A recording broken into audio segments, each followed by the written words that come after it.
First, England have lost their vital World Cup game against Uruguay. They went behind to a Luis Suarez header in the first half, but looked to be back in the game when Wayne Rooney equalised with quarter of an hour to play. But a late winner from Suarez secured a 2-1 win for Uruguay in Sao Paulo, and it means England will be eliminated if Italy fail to beat Costa Rica. Well, in the earlier game, Colombia beat the Ivory Coast by 2-1. James Rodriguez putting the South Americans ahead midway through the second half before Juan Quintero doubled the lead. Gervinho got one back for Ivory Coast, but they couldn't find the equaliser, meaning Colombia topped the group with 2 wins out of 2. Cristiano Ronaldo is an injury concern for Portugal ahead of their next match against the USA. Ronaldo ended his training session with ice pack on his left knee. He was diagnosed with tendinitis in the knee after the Champions League final last month. Well, don't forget, you can see all the latest news from Brazil in the World Cup report. They are throughout the day over on Sky Sports News.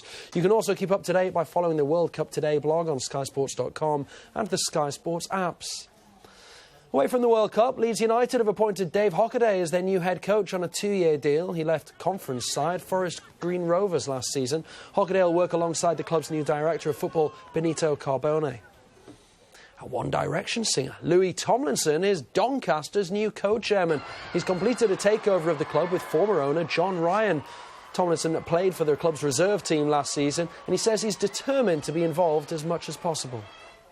To cricket, and Alistair Cook says he's pleased with how England's rebuilding process is going. The first test against Sri Lanka ended in a dramatic draw at Lords, and Cook's confident that his side can build on their current form in the decider at Headingley. The skill levels the guy showed on a flat wicket with margins for errors were very small was outstanding, and if you put that discipline and aggression on a wicket which has a little bit more in it, I think it would be a very potent bowling attack. Tennis, and Britain's Heather Watson's reached the semi-finals of her final warm-up tournament before Wimbledon. She didn't even have to play her quarter-final opponent, though, at the Eastbourne International. Petra Kvitova withdrawing because of an injury. Watson plays the American Madison Keys next, who beat her in the first round of Wimbledon last year. Meanwhile, Serena Williams has praised Andy Murray's decision to work with Amelie Mauresmo. The 17-time Grand Slam champion says it is a positive step. He's always looking to do different things, and I think that would make a really great team. Some people have been surprised that a female ex-player is coaching a male player. Are you surprised that people are surprised? I mean, does it make any difference? No, ladies rule the world. Women rock. Enjoy Sky Sports Live on all screens, on the go, and catch up on demand.